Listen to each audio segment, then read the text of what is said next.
What's going on, people? We are Tottenham TV, back here for yet another Tottenham update for you guys today, and we'll be starting with Manuel Solomon today. As Fabrizio Romano says that Manuel Solomon has completed his medical now and will sign as a new Tottenham player on Tuesday, as he reported yesterday. So we said today was Manuel Solomon Day. Tomorrow is going to be Solomon Day. Well, he's done his medical. That's the most important thing. Apparently, he's also done a lot of his media duties, but apparently he's not going to be announced till tomorrow because he's got another part of his medical. I can't remember where I read that. They're always delaying announcing. Just announce us. Give us Solomon already. Come on. But look, I'm sure he's going to get a warm welcome from the fan base. He's going to be a player to excite us. And I am excited to see what he's going to bring to Tottenham. As much as I do believe right now he's a bit of a limited player, and I wasn't overly impressed with him, to be honest, at Fulham, but he definitely showed had a great 6 games. He definitely had a very good 6 games when he broke into the team, and clearly when he showed his goal scoring ability his finishing ability with some of the goals he did score, but he wasn't able to really keep a place consistently. It's what you call untapped potential. Yeah, and look, he's 23 years of age, so he's got time on his side, and it could be a very smart piece of business, but we'll have to wait and see. I think we'll know in a year's time how to look at this deal. Absolutely. Let's talk about Edmond Tapsoba one more time. Well, not one more time. Once again, as journalist Sasha Tavoleri says that Edmond Tapsoba's entourage met with Tottenham over the weekend to discuss personal terms in which significant progress was made between the two parties. Spurs are now set to open talks with Bayer Leverkusen, who want 50 million euros for the defender. The report did originally state he wanted 30 million euros, but that has been corrected now to 50 million euros, which made a lot more sense. Yeah, but it was very suspect what happened with it. I don't know if you were following it. So he posted his story, this journalist, and then Secret Prem on Twitter DM'd him saying, I heard he was going, Bayer Leverkusen want 50 million, and he's like, oh yeah, you're right. And then he changed his story, and then Secret Prem leaked that screenshot. It's cool. It's what you call a typo, Sim. It's just a typo. Secret Prem leaked the screenshot, and he said, "How dare you leak the screenshots? I'm never talking to you again." This guy. So that made me very much think like, what's going on here with this story? But look, apparently he's very reliable when it comes to Belgian players. I don't know how reliable the story is, but if it is true, hopefully there has been some movement. This is what we were saying earlier, that there surely has to be some sort of encouragement for Tottenham that Tapsoba might be some movement there, with the fact that Van de Ven hasn't progressed any further than agreeing personal terms, and it seems that we're not far away from agreeing a fee as well with Wolfsburg. So given the fact that's happened, you would have thought if Tapsoba definitely wasn't happening, that deal would have already been wrapped up. So clearly there's something going on with Tapsoba. I, for one, be very excited to get him through the door. I think, look, 50 million euros was that 42 million pounds or something. That's not terrible in this day and age. I think it would be a great deal. So let's hope that there really is legs to it. Didn't you hear Tapsoba's got like a Belgian cousin 3 times removed? That's why he's so in the know of this one. This guy knows exactly what's going on. Exactly. Let's talk about Harry Kane now. Sammy Mockbell says that Daniel Levy values Harry Kane at £120 million, almost double that of Bayern Munich's latest approach. Given the current financial level of Bayern's efforts to sign Kane, the likelihood of the German side even getting close to £100 million, a fee that could bring Levy to the negotiation table, appears small. Bayern Munich will consider leaving the bidding for Harry Kane this summer and return in January, when the striker is in the last few months of his contract. Yeah, makes sense. And I was actually reading Matteo Moretto said that PSG are currently in negotiations for Kane, but nothing's close between the clubs. That could be just talk as well, journalist talk. But then again, if Mbappe truly is leaving, then maybe they would consider just splashing on Kane, and whether Kane would want to go to PSG. I said he wouldn't want to go to Bayern. It seems though he is interested in going there, so maybe it would open his eyes to go to PSG as well. I mean, who knows? Maybe he sees opportunity there. Obviously, he'd win the league, but they've been really suffering in the Champions League for a number of years. But maybe he'd consider being a star and replacing Kylian Mbappe. But I don't see Bayern going to 100 million, so let alone 120. I don't think they're ever going to go there, especially even if they have to wait till January just to assess the situation then. I think they're probably smart. That'll be the smarter way to go about things than to splash all the money now. I think again, Kane is probably open to it, but I don't think he's going to be desperate enough to force the price down from Tottenham's point of view. And even knowing Daniel Levy, even Kane kicking up a fuss is unlikely to move the price down anyway. So I really don't see the Bayern thing happening. Yeah, me neither, to be honest. But in terms of 120 million being the evaluation, I mean, I still think like if an offer comes close to 100 million pounds, I think Spurs should seriously consider it. If they will or not is a different story. I mean, you know how Daniel Levy, how stubborn he likes to be in these situations, but I don't know. I'm so like caught in two minds of this one. I know like probably taking the money will be better for the future of this football club, but you know, the line of Spurs being able to convince Harry Kane to sign a contract later on in this season or past the transfer window, I just don't see that being a case. I think this is going to be a slow burner project under Ange Postecoglou. I don't think we'll be where he wants us to be in a year's time or half a year's time, where he's considering his options. So I kind of feel like we do need to take the offer if it does come of close to 100 million.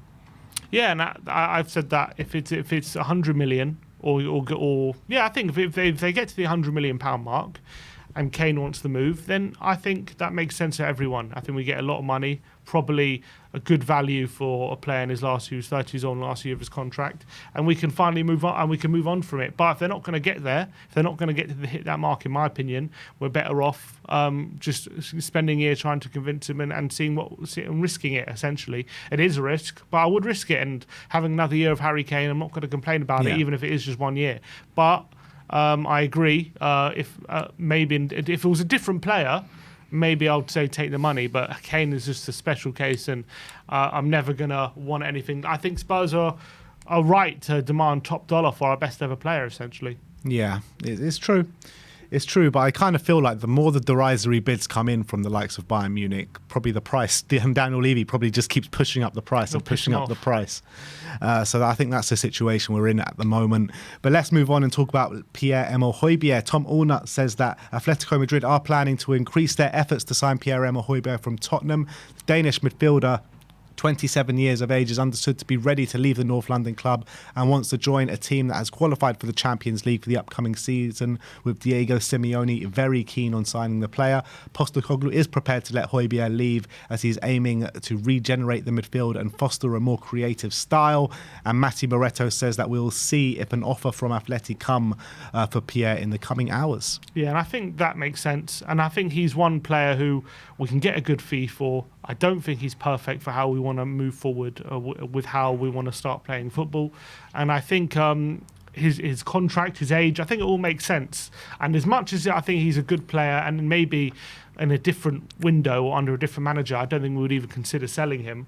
I think this just makes sense right now to let him go at this point. And I think we could do with the money, especially if we're going to hold out on Kane, we could do with that extra 35 million or whatever it's going to be that Hojbjerg can bring in. And as much, again, I think he is a good player, I think it just makes sense. I saw a report over the weekend talking about potential midfielders to come in and replace Pierre-Emile Hojbjerg, and they were saying that Conor Gallagher is the one that tops the list on that one. Would you take a Conor Gallagher in replacement for Pierre? Yeah, I would, because I think he's better on the ball, better offensively, from definitely from what he showed at Palace anyway. I know he didn't have a great season at Chelsea, but I think he offers that off the ball hard work and hard graft as well, and he has, in my opinion, a higher ceiling on the ball than Pierre-Emile Hojbjerg. You're talking about 2 guaranteed bookings a game at least, with Romero and Connor. Yeah, look, he has to work on maybe like not diving into tackles and things like that, because he definitely is a bit rash and definitely like he's more of a, I wouldn't say he's like a good tackler, but he's a hard worker,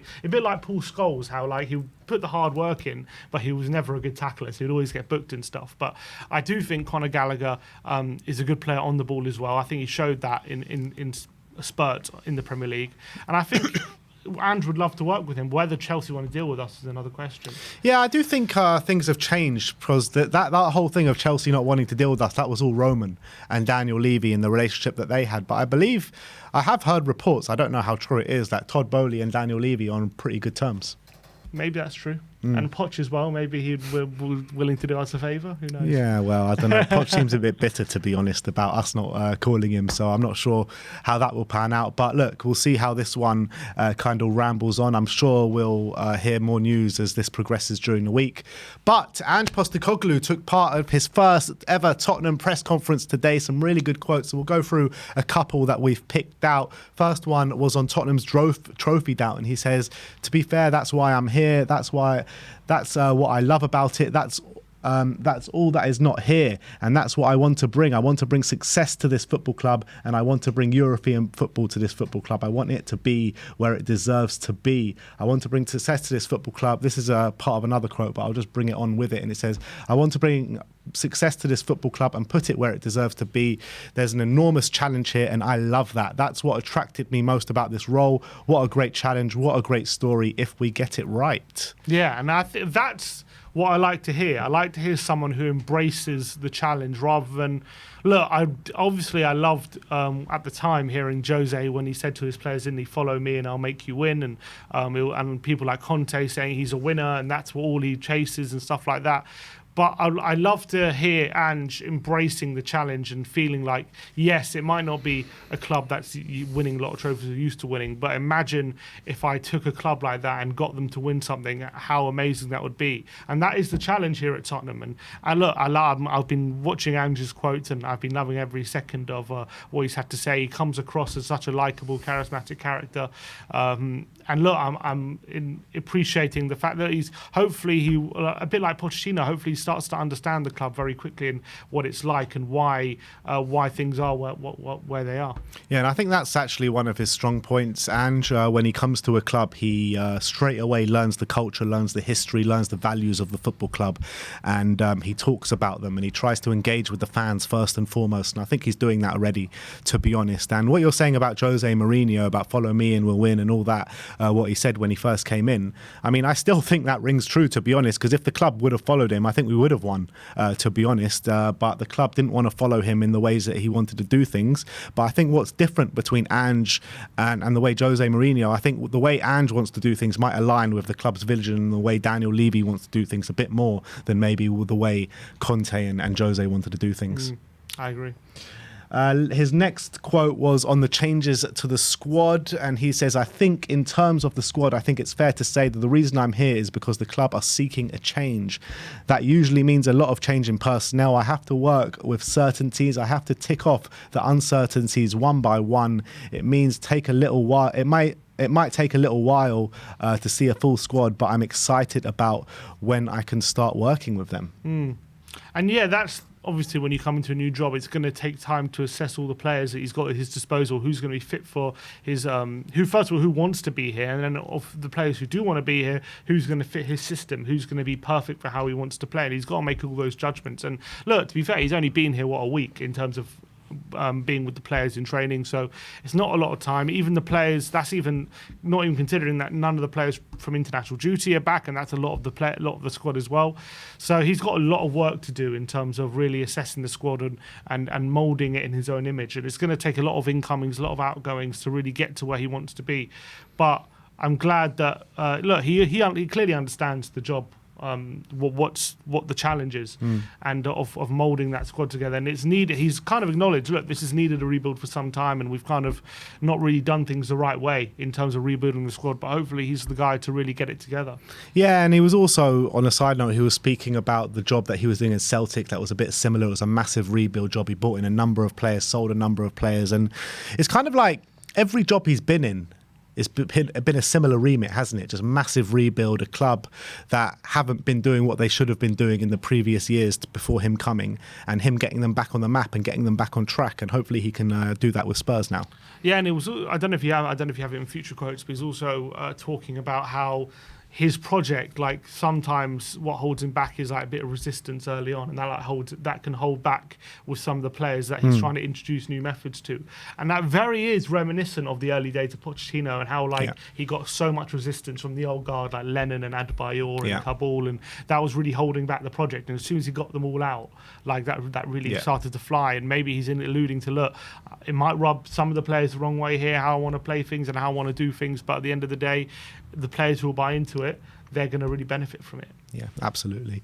Let's talk about the quotes on Harry Kane on his upcoming chat with Harry Kane. He says, "It's not going to be a conversation where we come out with some kind of understanding. I just want to introduce myself, and I want to know what he wants to happen to make this football club successful. Then we'll go from there onto the training ground and make it happen." And then he says, when asked if he received any assurances that Kane would stay in the summer, he says, "No, I haven't had any assurances, and I wouldn't expect any. You're never dealing in definitives with this kind of thing. What I know right now is Harry is a part of the squad and looking forward to coming back." Yeah, and it makes sense. He's not going to kind of confirm anything either way right now when he hasn't even. It seems anyway he hasn't even spoken to Kane face to face. So it's got there is some big conversations, but it's interesting to hear him saying like, "Look, it's not a conversation where I want to come to an understanding with him in terms of whether he wants to stay. It's just about what he wants." And that's going to be interesting to see what comes of it at the end of the day. I can even see a situation where even if Kane likes what he hears from Postecoglou and likes the direction that he wants to go in, I still think he'll probably, even if he likes what he's hearing, he's still probably going to be patient with signing on the dotted line of the contract, because he knows he signed a big contract 6 years, 5 years ago, a 6-year deal, and he kind of came to regret it when he wanted to leave and he wasn't able to get that move. So he will definitely be patient, take his time. But look, Kane gets on with every manager that he's ever been managed by. He's the perfect professional. Yeah. So I'm sure if he does stay, Postecoglou and Kane will get on very well. Yeah, the fact of the matter is like Kane's been there and done it with every manager here. Well, maybe not done it, but he's been there for every manager, and he's probably liked a lot what every manager has said when they come in. And it's all about getting to grips with things and see how long this project is actually going to take to get on his legs and to see something substantial with that. Except for maybe Nuno. We can pass by the meeting, and then last one I've got is the quotes on Tanguy Ndombele, and he says, "Tanguy has been good. He's been working hard in training, as they all have, because they've got no choice.